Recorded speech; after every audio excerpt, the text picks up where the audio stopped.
بسم الله الرحمن الرحيم. أولا السلام عليكم ورحمة الله تعالى وبركاته. دمان أصحابتي وحنا جنالك أخوان كورس أونلاين أكاديمي. وعشر مادة حسابتها gaar ahaan fasalka toddobaad ayaan ku wada jirnaa. Hore waxaan u soo qaadanay cashirka afraad oo ah xidid laba jibaaran ayaan soo qaadanay. Insha Allah maanta waxaan qaadanaynaa cashirka xiga ee ah cashirka shanaad. Cashirkaas oo loo yaqaano masana ay tahay xidid laba jibaar ayaan qaadan doonaa insha Allah. ayadoo markaasi loo adeegsanayo isreynta ayaan qaadan doonaa. waa xidid laba jibaarka kaas loo qaadan doono isreynta loo isticmaalayo. waa cashirka shanaad insha Allah.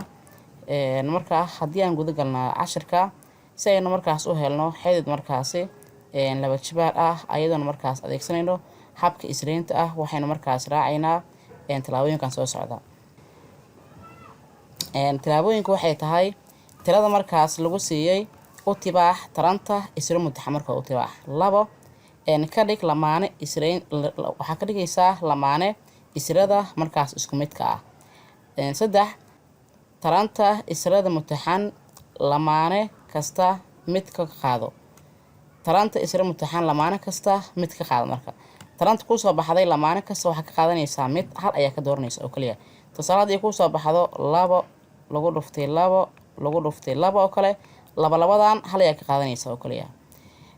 tusaale koowaad aan qaadanaynaa. tusaalaha koowaad waxay tahay waxaan raadinaynaa xidid laba jibaarka 16.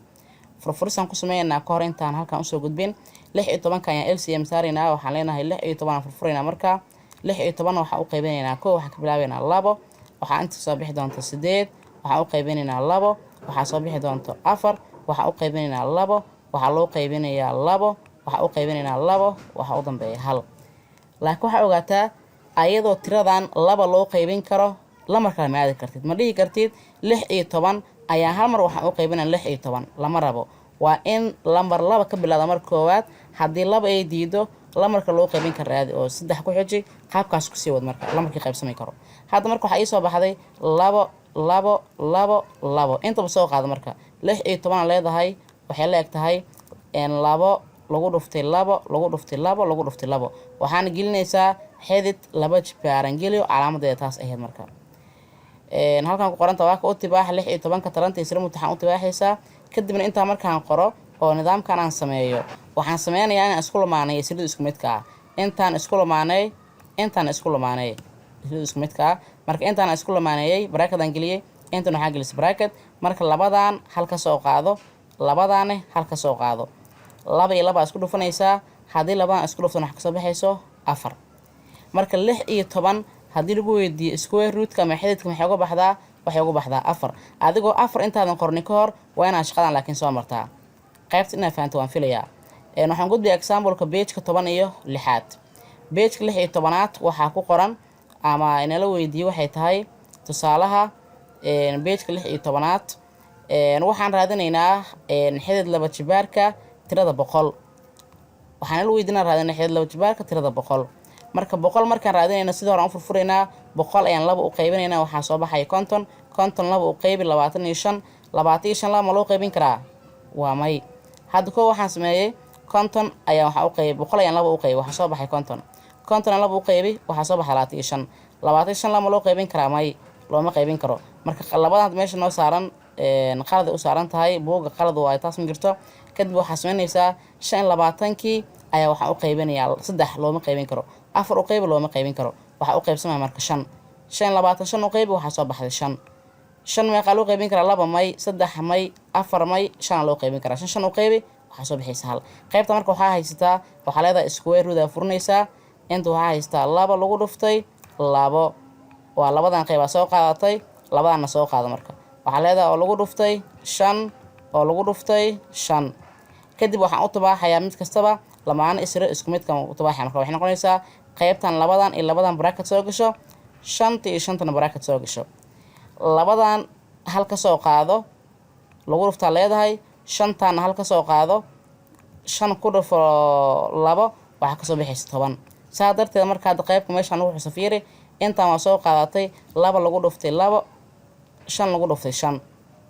kadib boqolkii soo qaado waxa leedahay intaan hal bracket ku soo xir intaan bracket gasho.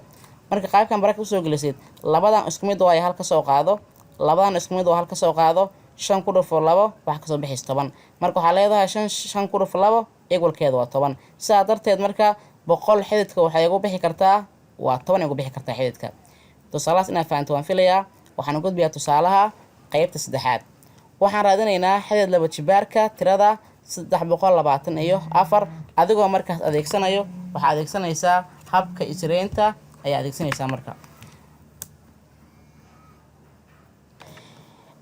su'aashan haddii aan furfurno 324 waxaan u qaybinayaa 2 waxaa soo baxday 162 waxaan u qaybinayaa 2 waxaa soo baxday 81 looma qaybin karo 2 sababtoo ah 81 lambarka ugu dambeeya waa lambarkiisa marka 2 looma qaybin karo 3 ayaan u qaybinayaa waxaa soo baxday 27 3 u qaybi waxaa soo baxday 9 sidoo kale 9 waxaan u qaybinayaa 3 waxaa soo baxday 1 marka tirooyinkan aan helay ayaa waxaan ku qorayaa ama aan gelinayaa square root-ka waxaa leedahay square root markaa soo gelisid waxaan qoranaysaa 2 lagu dhuftay 2 ayaa leedahay waa 2 lagu dhuftay 2 oo lagu dhuftay intan waa 3 lagu dhuftay 3 lagu dhuftay 3 ayaa qoranaysaa qaybahan kale ayadana waa 3 lagu dhuftay 3 oo lagu dhuftay 3 waa 4 saddexaad ayaan ku dhufanayaa kadib tiradaan soo helay ayaa mid kasta waxaan ka dhigayaa markaasi inaan isku lamaaneeyo isirada markaa isku midka ah labadan ayaa isku lamaaneynayaa oo waxaan leeyahay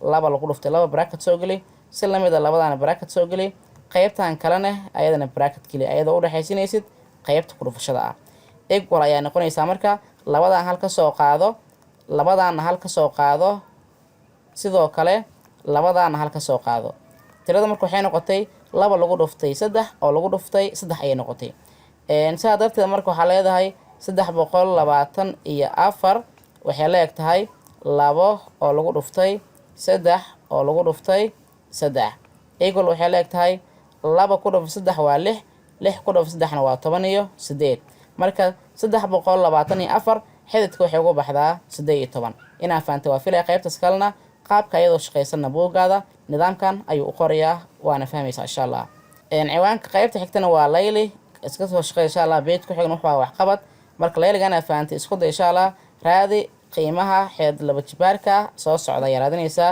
intaanba waa layli iyo waxaa ka horeeya wax qabad inaad keeni kartana isku day insha Allah wax qabadkaas iyo layliga buugga uu qorayo waa page 19 maadada xisaabta gaar ahaan fasalka 7 السلام عليكم ورحمة الله تعالى وبركاته.